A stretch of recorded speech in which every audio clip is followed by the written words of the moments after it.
2, 1.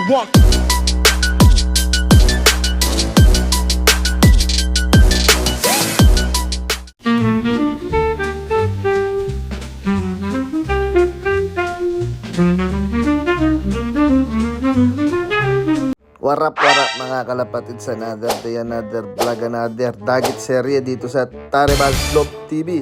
For today's video, oras na para pakawalan na natin si Boy Dagit. At ito na nga si Boy Dagit mga kalapatids. At bago natin siya bitawan, syempre gagawan natin siya ng letter. Dear kalapatids.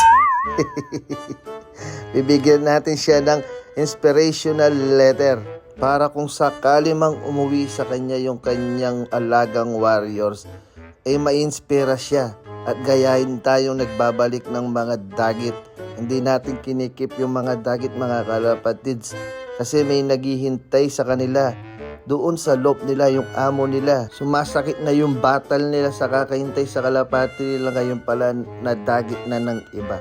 Kaya ugaliin po natin magbalik o magpakawala ng mga dagit nang makabalik naman sa kanilang mga amo mga kalapatids.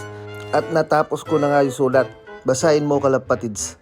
Pumunta sa loob ko ang ibon mo. Pakainin mo siya nang hindi ka niya iwan, okay? Napaka-inspirational na letter yun mga kalapatids. Kasi ito na nga, mayroon na tayong kahon na sesto big.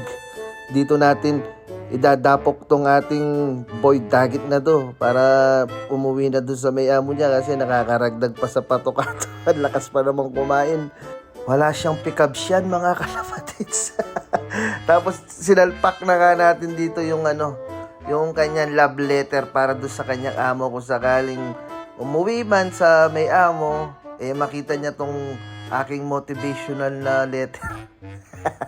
Pakainin mo yung kalapati mo nang hindi umalis sa'yo, kalapatids. Huwag nyo kasing ginugutom. Kaya iniwan kayo ng mga kalapati nyo, ginugutom nyo, pakainin nyo. Ayan na siya, naka-ready to go na tong ating Boy Dagit na to. Tara, isalpak na natin dito sa big sesto box. Tapos kinargahan na natin ng tape yan mga kalapatids para hindi siya makawala dito sa sesto box. At nakarating na nga tayo dito sa throw point natin. Ayan, ang ganda ng panahon, tsaka ang ganda ng view mga kalapatids. Parang nasa bundok ka lang.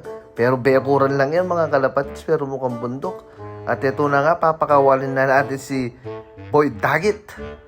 Are you ready? Ay, ito na Uling sulyap, uling sulyap. Sana bumalik ka na sa amo mo. Siya perwishuin mo sa patok. Bye-bye! At ayan, nagpaikot-ikot lang siya dito mga kalapatids. Tingnan nyo. Paikot-ikot lang siya dito sa lugar. Hindi siya sumibat. Parang hindi niya alam yung uuwi niya mga kalapatids. Nauna pa yata kami umuwi sa kanya. Tignan nyo naman dyan. Poing! Tumaba pa dun sa kable mga kalapatids. Masisira ako kay Boy Dagit. Hanggang dito na muna. Bye-bye you.